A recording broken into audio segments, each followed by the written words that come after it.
Hello viewers and students. आज हम आपको बताने वाले हैं sum of diagonals of the matrix. Last class में हमने मैट्रिक्स पढ़ा था और इसमें हम इस बार उसका डायगोनल्स का एडिशन आपको करके दिखाएंगे। Means left diagonals and right diagonals. किसी भी मैट्रिक्स में दो डायगोनल्स होते हैं। तो एज यूजुअल हम इसमें जो हेडर फाइल है वो लेंगे istream.h और conio.h और एक वाइड फॉर्म ले लेंगे सिमिलरली जैसे मैट्रिक्स में लिया था हमने fun int int and int a. Int जो होगा रो एंड कॉलम के लिए होगा और इंट ए जो होगा वह एरो के लिए एरे के लिए होगा। सेम मेन एक फंक्शन लेंगे क्लियर स्क्रीन। इंट आर और सी दोनों में हम जीरो इनिशियलाइज कर देंगे। आर जो होगा हमारा रो के लिए होगा, सी कॉलम के लिए होगा। फिर हम ARR लेंगे जिसमें हम एरे डालेंगे। मैट्रिक्स 3x3 का सपोज डालते हैं तो हम यूजर से पूछ लेते हैं कि वो कितने रो और कितने कॉलम्स डालेगा। ठीक है। उसके बाद हम मैट्रिक्स का एंटर कराएंगे कि फर्स्ट रो आप डालो। फिर उसका दो लूप हमें चलाना होगा। आपको पता है एक आई जो होगा हमारा रो के लिए होगा और जे हमारा कॉलम के लिए होगा। तो एक बार आई इक्वल टू 0 होगा सिमिलरली तो जे भी 0 होगा। फिर जे बढ़ता रहेगा, तब तक बढ़ता रहेगा जब तक कि सी से छोटा होगा। फिर हम फन को कॉल करेंगे और उसमें आर और सी और ARR एरे जो हम पास कर देंगे। आर हमारा रो हो गया और सी हमारा कॉलम हो गया। फिर फंक्शन की हम बॉडी लिखेंगे जिसमें हम int row int column and int array ले लेंगे AR 100 जो आर में होगा वो रो में आ जाएगा और जो सी में होगा वो कॉलम में करस्पॉन्डिंग उसमें डाल देगा। और इंट AR में ARR का वैल्यू डल जाएगी जो एरे मैट्रिक्स हमने डाला है डबल डायमेंशनल 3x3 का। फिर हम यहाँ पे क्या करेंगे, सम ऑफ एक ले लेंगे लेफ्ट और sum of right, that is for the diagonals. जो लेफ्ट और राइट डायगोनल्स होंगे उसकी। उसके बाद मैट्रिक्स इज़ उसका आउटपुट हम पहले दिखा देते हैं कि और उसमें हम सम भी कराते रहेंगे।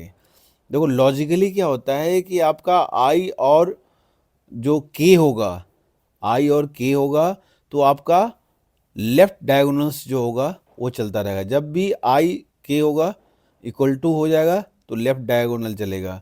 और जब आपका आई और के दोनों को हम ऐड करते हैं तो रो से एक कम, दैट मीन्स रो अगर 3 डाला है तो 2 के बराबर होता है तो उसका वो डायगोनल्स हो जाएगा। ठीक है। तो उस तरह से हम क्या करेंगे, इसका भी सम ऑफ राइट में हम उसको ऐड करा देंगे। और नीचे हम सी आउट AR आई और के करा लिया इसलिए कि उसका मैट्रिक्स दिखाएगा हमें। फिर हम दोनों डायगोनल्स को आउटपुट कर दिखा देंगे। फिर हम रन कराते हैं। अब जब हम रन कराते हैं तो यूज़र्स को प्रॉम्प्ट कराते हैं कि enter the row of matrix and column of the matrix. User डालेगा, आइदर यूज़र 3x3 डाले, 4x4 डाले, 4x3 डाले।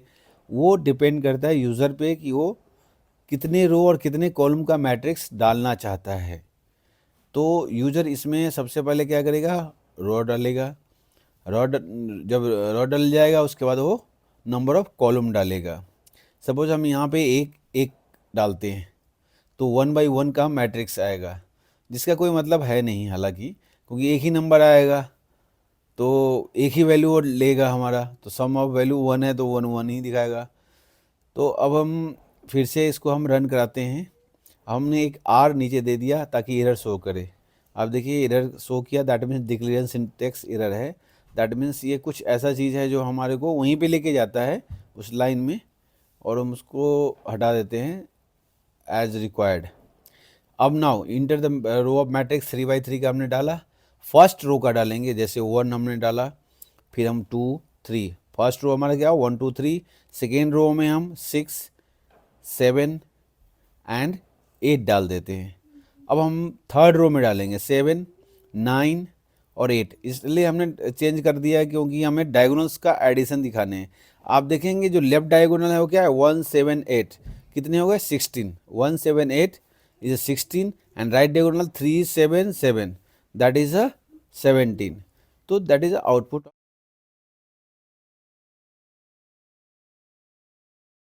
अब मैं आपको इसका एक एग्जांपल देके दिखाता हूँ। जैसे हमारा मैट्रिक्स जो हमने इनपुट करा था और आउटपुट दिखाया था 1 2 3 6 7 8 और 7 9 8। तो जो हमारा लेफ्ट डायगोनल है वो 1 7 8 है और राइट डायगोनल है 3 7 7 है। तो मीन्स लेफ्ट का हमारा जो टोटल होगा वो 16 होगा और राइट का जो होगा हमारा 17 होगा। तो इस तरह का जो हमारा मैट्रिक्स है, तो उसमें हम आई जो है हमारा वो रो के लिए चलेगा एंड जे जो होगा वो हमारा कॉलम के लिए चलेगा। आप वाइस वर्सा भी कर सकते हैं, आपकी मर्ज़ी है कि आप भाई रो के लिए जे चलाएं या कॉलम के लिए आई चलाएं, डिपेंड्स ऑन यू। तो जो जो आउटर लूप होगा वो हमेशा रो के लिए चलेगा फर्स्ट, एंड जो इनर लूप होगा वो आपका कॉलम के लिए चलेगा। तो यहाँ पे क्या देखते हैं, I is equal to zero. सबसे पहले हमारा कंसेप्ट क्लियर होना चाहिए। लेफ्ट डायगोनल के लिए हम एक कंसेप्ट बनाते हैं। तो हमारा लेफ्ट डायगोनल कौन सा है, 1, 7 और 8। तो आई जीरो जे जीरो पे क्या है हमारा 1 है, और आई हमारा क्या है 1, और जे 1 पे 7 है। ठीक है, मीन्स हम सिर्फ डायगोनल्स देख रहे हैं कि कौन कौन सा है, उस पर 7 है। तो हमारा आई 1 और जे उस पर 7 है, और 8 हमारा किस पे है, एक तो हमारा 1 हो गया, एक 7 हो गया, और 8 हमारा जो है ये वाला वो किस पे है, वो देखो आप, आई जो हमारा है 2 है, और जे हमारा है 2 है। तो इसका मतलब क्या हुआ कि इसमें हमारा आई और जे दोनों अगर इक्वल होता है तो हमारा लेफ़्ट डायगोनल जो होता है वह दिखाता है।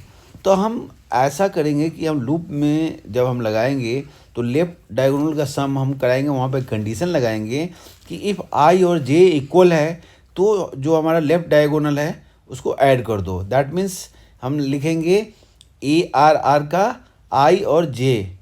ठीक है, इफ़ आई इक्वल टू जे, अगर रो और कॉलम दोनों बराबर है तो हमारा क्या होगा, ए आर आर का आई और जे हमारा सम ऑफ लेफ्ट डायगोनल में प्लस करता रहे।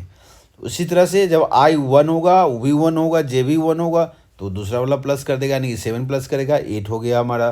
फिर 2 2 आएगा तो हमारा थर्ड भी जो एलिमेंट्स है डायगोनल्स का वो भी ऐड हो जाएगा। तो हमारा कंडीशन क्या होगा, if I equal to j then sum this diagonals, यानी कि ए आर आर का आई और जे को ऐड कर दो किस में, सम ऑफ डायगोनल्स में, लेफ्ट डायगोनल्स में, जो हमें एक वेरिएबल होगा तो उसमें वो ऐड करता रहेगा जब भी आई और जे इक्वल होगा।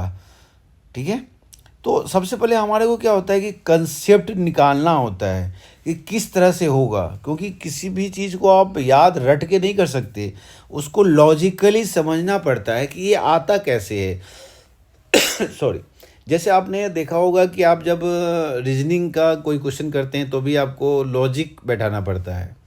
ठीक है, तो उसके लिए यहाँ पे हमने लॉजिक बैठाई। अब हम देखते हैं राइट डायगोनल कैसे निकालेंगे। तो राइट डायगोनल्स में हमारा क्या है, हमारा है 3 7 7। तो सबसे पहले हम देखेंगे आई इज इक्वल टू जो हमारा है 0 और जे इज इक्वल टू 3 किस पे है, जे इज इक्वल टू 2 पे है। ठीक है, उस पर क्या है हमारा 3 है। सिमिलरली अब हमारा 7 किस पे देखना है, राइट डायगोनल का 7 किस पे है, आई इज इक्वल टू 1 पे है, और J is equal to what, J is equal to भी 1 पे है। जो हमारा ये 7 जो आपको हाईलाइट करके मैंने दिखाया, तो ये आई 1 और जे इज इक्वल टू 1 पे है, क्या है 7 है। तो हम यहाँ पे 7 लिखते हैं। उसके बाद हमारा तीसरा जो एलिमेंट है इस डायगोनल का वो है 7 अगेन। तो ये किस पे है, आई के 2 पे है, और जे के 0 पे है। ये क्लियर, क्या है 7 है जो हाईलाइटेड है अभी आपका।